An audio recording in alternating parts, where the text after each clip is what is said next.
اللہ اللہ اللہ اللہ۔ السلام علیکم ورحمۃ اللہ وبرکاتہ۔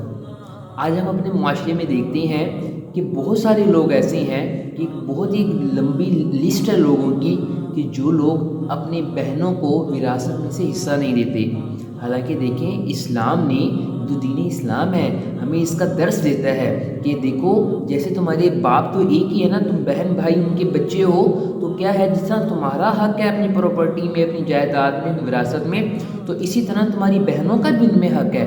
آج لوگ کیا کرتے ہیں، لوگ یہ کہتے ہیں کہ بھائی ہم نے تمہاری شادی کر لی نا، بہت اچھے طریقے سے ہم نے تمہاری شادی کی ہے اور تمہیں بہت ہی ہم نے بڑا زیادہ جہیز دی ہے، تو بس تمہارا کام ہو گیا، اب تمہیں وراثت میں سے کوئی حصہ نہیں ملنا۔ بہت لوگ ایسے کہتے ہیں۔ اور دوسری قسم کے وہ لوگ ہیں کہ جو لوگ اپنی بہن بیٹیوں کی شادی نہیں کرتے۔ کیوں؟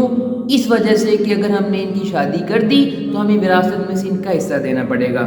کہ بہت لوگ ہیں جن کے ایکڑ ہے، مربع ہیں، قلے پڑی ہیں، تو کیا ہے کیوں نہیں شادی کرتے کہ بھائی اگر ان کی شادی کر دی تو ہمیں ان میں سے نا یہ ان کے گھر والوں کو نا جو اس کی بیٹی کو پھر ہمیں وراثت دینی پڑے گی۔ تو اتنی بری بات ہے، اللہ تعالیٰ معاف کر دے۔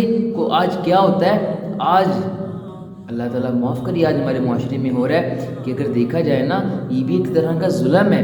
تو دیکھیں اس دنیا میں اگر ہم نے کہیں اس طرح کاٹ لی نا تو دنیا میں تو ہم عالی شان زندگی گزار کے چلے گئے۔ اللہ معاف کر دے اگر کسی کا ہم حق قبر میں لے کر گئے تو ہمارا 1 منٹ گزارنا مشکل ہو جائے گا قبر میں، 1 منٹ گزارنا۔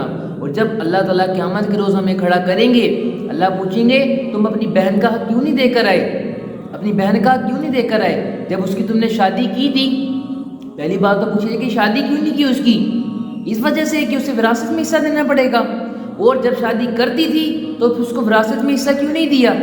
تم نے تو یہ کہہ دیا کہ ہم نے تمہیں جہیز دے دیا، تمہاری بہت اچھی طرح سے دھوم دھام سے ہم نے شادی کر دی۔ اللہ فرمائیں گے اس کا تو کوئی شریعت میں حق نہیں تھا۔ تو دیکھیں پھر کیا ہوگا ہمارا، یہ تو تھا بہنوں کا حق۔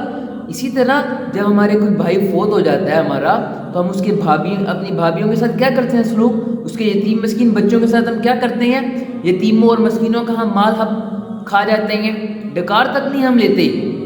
قرآن پاک میں اللہ تعالیٰ ارشاد فرماتے ہیں کہ یتیموں اور مسکینوں کا مال نہ کھانا، مفہوم اس طرح ہے آگ ہے وہ آگ سراسر۔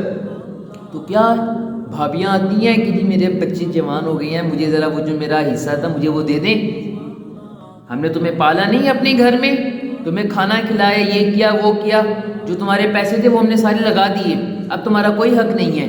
یہ کتنی بری بات ہے۔ تو دیکھیں یہاں پہ تو ہم گزار لیں گے، وہ بیچاری بغیر بد دعا دیے کچھ کہے تمہارے لیے دعا کر کے اگلی چلی جاتی ہے تمہاری بھابھی، تم اس دنیا میں تو جی ماشاءاللہ سے اپنے بچوں کے لیے یہ کر کے وہ چلے گئے۔ لیکن اللہ معاف کرے بعض ظلم میں وہ گناہ ہے جو اللہ تعالیٰ دنیا میں بھی اس کی سزا دیتے ہیں، آخرت میں بھی۔ اگر اللہ تعالیٰ پکڑ پہ آگے دنیا میں ذلیل و رسوا تمہیں کر کے چھوڑ دیں گے صرف ظلم کی وجہ سے، قبر میں گئے، قبر میں 1 منٹ گزارنا مشکل، اور جب اللہ کے ہاں حاضر ہو جاؤ گے وہاں پہ تو اللہ تعالیٰ اس وقت تک قدم ہلنے نہیں دیں گے کہ جب تک ہم اس کا جواب نہیں دیں گے کہ اپنے بھابھیوں کے تم نے کیا سلوک کیا تھا، اپنے یتیم مسکین بھانجوں بھانجیوں کا تم حق کھا کر آ گئے ہو۔ تو دیکھیں بڑے بردر اینڈ سسٹر، اللہ تعالیٰ نے زندگی میں آج ہمیں موقع دیا ہے لوگوں کا حق ادا کر کے جائیں۔ آج ہمارے پاس موقع ہے، آخری سانس جب تک ہماری جان میں ہے اس ٹائم تک ہمارے پاس موقع ہے کہ لوگوں کا حق ادا کر کے جائیں، کسی کے ظلم زیادتی نہ کر کے جائیں۔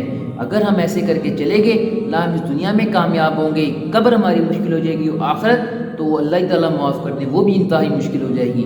تو اسی لیے اگر ہم دنیا اور آخرت میں دونوں میں عافیت چاہتے ہیں، آرام سکون چاہتے ہیں، تو کیا کریں، لوگوں کا حق ادا کر کے جائیں اپنی حیاتی زندگی میں لوگوں کا حق ادا کر کے جائیں۔ اگر یہ تو صرف اپنے گھر والے ہیں، اپنی بہن بیٹی ہیں، اپنی بھابھی ہیں، اور اگر ہم نے کسی انسان کا حق دبایا ہوا ہے اس کا ادا کر کے جائیں۔